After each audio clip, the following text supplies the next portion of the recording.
তাহলে পালা 64 প্রকার পালা আছে আমাদের দেশে হয়।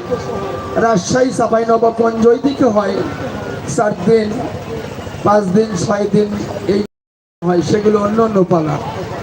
আপনাদের দিন সকালীন কীর্তন, আমাদের দেশে হয় 24কালীন, 3 দিন 3 রাত হচ্ছে অন্য অন্য পালাগুলো পরিবেশন হয়।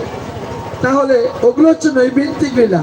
আর একদিন যেটা হয় আপনাদের দেশে, এটা হচ্ছে নিত্যলীলা। এই নৈমিত্তিক লীলাগুলো ভগবান জীবনে একবার করে করেছেন, আর এই নিত্যলীলা ভগবান সবসময় করতেছে, দেখেন, অবিরত। এই জন্য চৈতন্য বললেন, পদ্মবতী এই লীলা করে গোড়ারায়, কোন কোন ভাগ্যবান ভাগ্যবতী দেখিবার উপায়। পদ্মবতী এই লীলা মানে এখনো হচ্ছে, সর্বক্ষণ হচ্ছে, যতক্ষণে আপনার দেহে প্রাণ আছে ততক্ষণ এই লীলাটা হচ্ছে।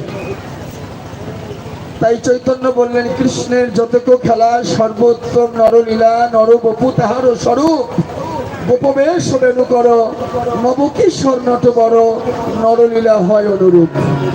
ভগবানের যত লীলা, সমস্ত লীলার মধ্যে এই নরলীলাই তার একমাত্র শ্রেষ্ঠ লীলা।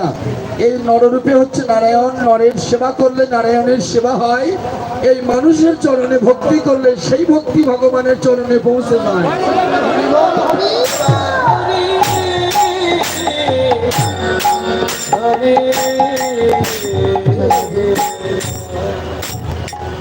তাহলে এই 64 পালার মধ্যে 2টা পালা হচ্ছে শ্রেষ্ঠ, একটা হলো আসার পালা, আর একটা হচ্ছে যাওয়ার পালা।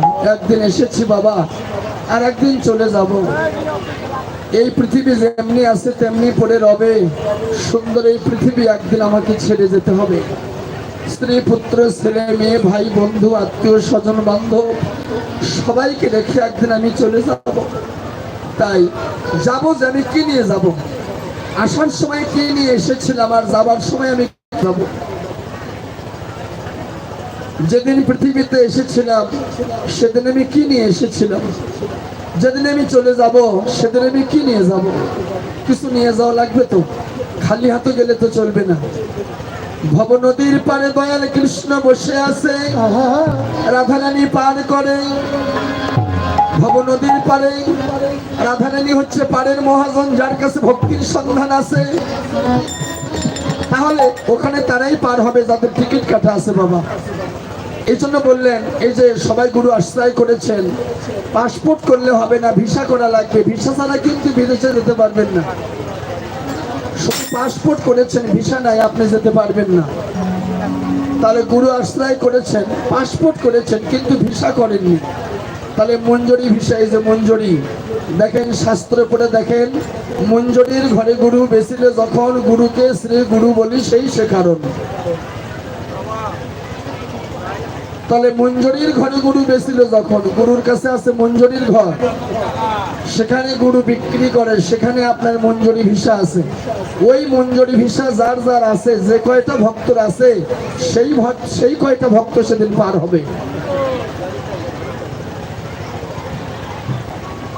তাহলে আসার পালা আর যাওয়ার পালা, একদিন চলে যাব।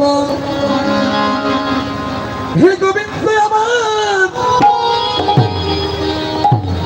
প্রাণ, গোবিন্দ আমার আমার,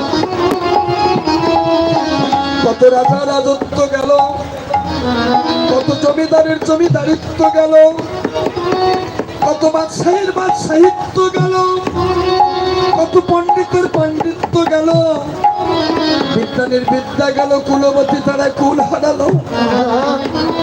হে গোবিন্দ আমার, একদিন এসেছি, একদিন আমি চলে যাব।